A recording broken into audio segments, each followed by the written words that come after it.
હા જો તને કેતા ભૂલાઈ ગયા, ખેતરમાં મજૂર આવવાના છે. ભૂલાઈ કેમ હમણાં બહુ જાય છે? મારા તને ઘરે જ કેવું તું પણ ભૂલાઈ ગયું. હવે ધ્યાન રાખજો, ભૂલાવું ન દે કે હાવેની ભેગી ના પાડી દે. ભૂલાવાના છે આ હારા આજ તો ચેક આઢોડીના મજૂર ગોઈતા લાગે તમે. બસ હવે આવવા દે, હજી આવ્યા નહીં એટલે કઈ ખબર નથી પડતી આવવાના છે કે નહીં. તમે તો મજૂર ગોતો એમાંય ધરા નહીં. રાયડું નાખ મને હમણાં આવતા જ છે. ઈ આવી ગયા હું. તમે તો મજૂર બહુ મોરા હો. એવું ન હોય બેન, અમારે ઘરે કામ હોય ને, છોકરાઓને હાસવવાનું, પછી છોકરાઓને દવા દેવી, ઓલું દેવું, રોટલા રાંધવાનું, એવું બધું કરવાનું હોય ને એટલે હમણાં મોડું થઈ જાય. હાલું માનું છું કે તારે કામ હોય તો બાઈસો એટલે પતા પતિને શું કામ હોય એને વેલું ન ગુડાવે. અરે હું વહેલો જ આવતો હતો, પછી મને યાદ આવ્યું કે મારું ઓલું ચાર્જ લેવાનું જ ભૂલાઈ ગયું. તમારી પાસે મોબાઈલ છે? અરે નહીં નહીં, મોબાઈલ નું ચાર્જિંગ નહીં, ઓલું આપણે આવે ને જુબા કેસરી. બોલો જુબા કેસરી. ભાઈ બહુ ગુટકા ખાતો ને હાનિકારક છે. હું કરું ભાઈ, આદત થી મજબૂર છે. હું ખાવ ને તો જ કામ થાય, બાકી કામ થતું જ નથી. થોડા ઓછા કરો તો સારું બાપા. એલા એ તો ડોળા જંપે એવો દાડીએ. તે અમે મજૂરીએ ન આવી, એક તો અમારે ઓલા ઈરાન વાળા લોહી પી ગયા છે એટલે મારે મજૂરી આવવું પડ્યું, કારણ કે પૈસા ઘટે છે. પણ વાક તારો જ હતો ટ્રમ્પ, તારા યુદ્ધ નતું કરવું. એટલે જો તારો હાલત જો, દાડી આવ્યો તું. શરમ કર, તું શરમ કર. હવેથી હું ખેતી કરે. ખેતીમાં કઈ વધતું નથી. જેમ પાક ખાવા થાય તો આવા માવઠા લોહી પીવે. અને તમારે એવા મજૂરિયા લઈ જાય. માને બહુ વાતું કરાય, માને ખેતર ભેગી ના કઈ. ટિફિન લઈને આવ્યા કે ટિફિન વગરના ધોઈલા આવ્યા? ટિફિન તો નથી લેતા આવ્યા હો. ટિફિન લઈને આવ્યા હોત ને તો હારા 400 દાડી દે, તો હવે તો 400 રૂપિયા દેવા છે. 400 મજૂરી લઈ લેજો, હાલો કામે વળગો. પણ કરવાનું શું છે? જીવવાનું છે હાલો. હા મજૂરો તો એના કામે લાગી ગયા. ટ્રમ્પ ને થોડો વાંધો હશે, કોઈ દી કર્યું નથી ને એટલે જો હાલો વળતો હરખો. ટ્રમ્પ ને? હા, ટ્રમ્પ તો એના કઠણાઈ હોયરો હે. હા આતે હજી મારે ભાત કરવા જાવું જોઈએ ને, આ ગદનો ટિફિન લઈને નથી આવ્યા. મજૂરો શું ખાહો? વઘારિયા ભાત, હા ઈ બરોબર. એટલે વઘારેલી ખીચડી અને ભેગી કઢી. કાંઈ વાંધો નહીં, બપોરે કઢી ન હોય તો લેતા આવી હાલ.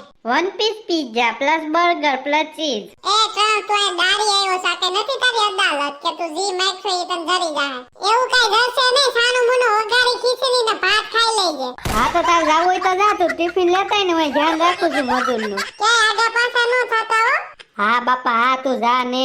મારે એમ હું જોઈ થયા છો, નથી મને જોઈ કોઈ દી. લે હાલે, લગન પહેલા તો એમ કેતા કે મને જોતા નથી, જોઈ તો વાંધો. અત્યારે સમય પ્રમાણે હાલવું પડે.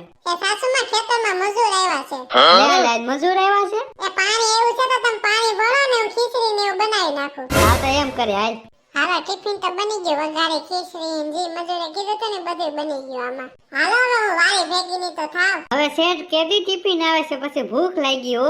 હા ઘડી જાળવી જાવ, હમણાં ટિફિન લઈને આવતી જ છે રંભા. હવે શેઠ પેટમાં ઉંદેડા ધોરવા માંડ્યા. હવે હારું હું અમેરિકા હોતો તો મારે 60 બેવાનું હતું, પાણે તો તડકો ખાવાનું નીંદવાનું હતું. ટ્રમ્પ એમાં તો તારો જ વાગ છે, તે જ યુદ્ધ કર્યું તું પેલા, અત્યારે જો ભોગાય તું. માઈ ગયો મૂકી ગયો ને, હાલો વારી બાજુ જાય. હાલો હાલો, હવે તો બહુ ભૂખ લાગી હો. હજી મજૂર વાળીએ નથી આવ્યા. માઈન જો બિચારા પણ એટલું બધું કામ થોડું કરાવે. મારા પતિની ખબર ન પડે કે મજૂરોને લેતા. હું તો વાદળા દેવું છે એટલે વાંધો તો નથી. આવી ગયું ટિફિન લાઈ દેતા હું. જો આપણો લીમડો નથી ત્યાં બેઠા હે. તમને ન ખબર બિચારા પણ કામ થોડું કરાવે.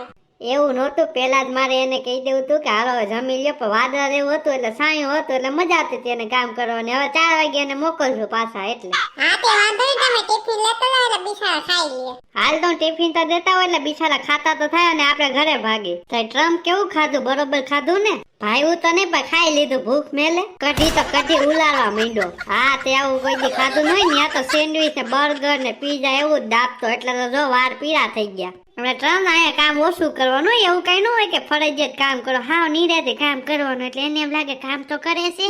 હું તો ખેતરમાં ઓલો અરસિયા ન હોય ગોતતો હતો. ટ્રમ્પ તું એટલો બધો અમેરિકાનો લીડર છો તો તને એક પ્રશ્ન પૂછું, એનો જવાબ દે. અરે પૈસું ગમે એનો જવાબ દઈ દઉં. તો હું તને ગુજરાતી ઉખાણો પૂછું છું. એક રાજા હતો અને રાજા પાસે સોનું હોય એટલે તો ખબર હે ચોરી તો થવાની જ છે. તો રાજાએ ચોરને પકડી લીધો. પછી રાજાએ વિચાર્યું કે આપણા નગરીનો છે, એને જરૂર હોય પૈસાની, તો એકવાર એને મોકો આપ્યો. તો રાજાએ એની સામે કૂતરો રાખ્યો અને બોલ્યો કે તું જેમ આ કૂતરાને મારીને એમ અમે તને મારશું. દાખલા તરીકે તું કૂતરાને પાટું મારીને તો અમે તને પાટું મારશું. શરત ઈ છે કે તારા કૂતરાને મારી નાખવાનો. એટલે આ તો હા વેલું છે, ઓલા કૂતરાને ભાલું ન ઘોકાવી દે તો રાજા આને ભાલું ઘોકાવે. તો હે આ તો અટપટો છે પણ. એટલે એ તો મેં કઈ વિચાર્યું જ નહીં. એ હાલો ઊભા થાવ ને ખેતર અત્યારે ભેગી ના થાવ. હા બેન ચા ઈ ચા ખેતરમાં આવી જાય, હાલો જવા દ્યો. વરસાદ આવી જાય તો હારું ખેતરમાં કામ તો ન કરું. ઈ ને ઓલા મોટા તે જવાબ તો નો આપ્યો. નો આવ્યો ને તો તને કોઈ બનાવ્યો વડાપ્રધાન અમેરિકાનો? એટલે કોઈને વડાપ્રધાન નો કે પ્રાઇમ મિનિસ્ટર કહેવાય. ઈ ગમી મિનિસ્ટર હોય, ઈ મને નામ નો આવડે તોય તને આવડું નહીં ને આ જવાબ. ભાઈ કહી દે ને. એ ચોરે ઓલા કૂતરાની પૂંછડી પકડીને માર્યો. તારે પૂંછડી છે? એ આ તો હાવ એલો હતો. ઓહે અંધારું તો જો વરસાદ આવવાનો લાગે છે. મજા આવશે, કામ તો ન કરું. એ ઊભા હું છું, વરસાદ ગાજે છે, જલ્દી તાલપત્રી લેતા આવો. મિત્રો અત્યારે વરસાદ આવે ને જે ખેડૂત ન હોય ને એને બહુ મજા આવે વરસાદ જોવાની. બાકી પૂછો અમારા જેવા ખેડૂતને વરસાદ આવે તો અમારે કેટલું નુકસાન થાય. જરી ગેસના બાટલાના ભાવ વધ્યા તો ડાયરેક્ટ ન્યા ગયા, તો અમારા ભાવ નથી વધતા તો ઈ તો કોઈ આવતું નથી આગળ. એટલે મિત્રો ખેડૂત પુત્ર હોય ને તો વિડિયો લાઈક કરી નાખો. તમે હું મારું મોઢું જોઈને ઊભા છો? તાલપત્રી લેતા આવો ગાયગા. મારી 1 મહિનાની મહેનત બધી પાણીમાં વહી ગઈ. તમને તો મજા આવતી હશે ને? અમને પૂછો ઉનાળામાં વરસાદ આવે તો કેવી વેદના થાય. જગતનો કેવો વાળો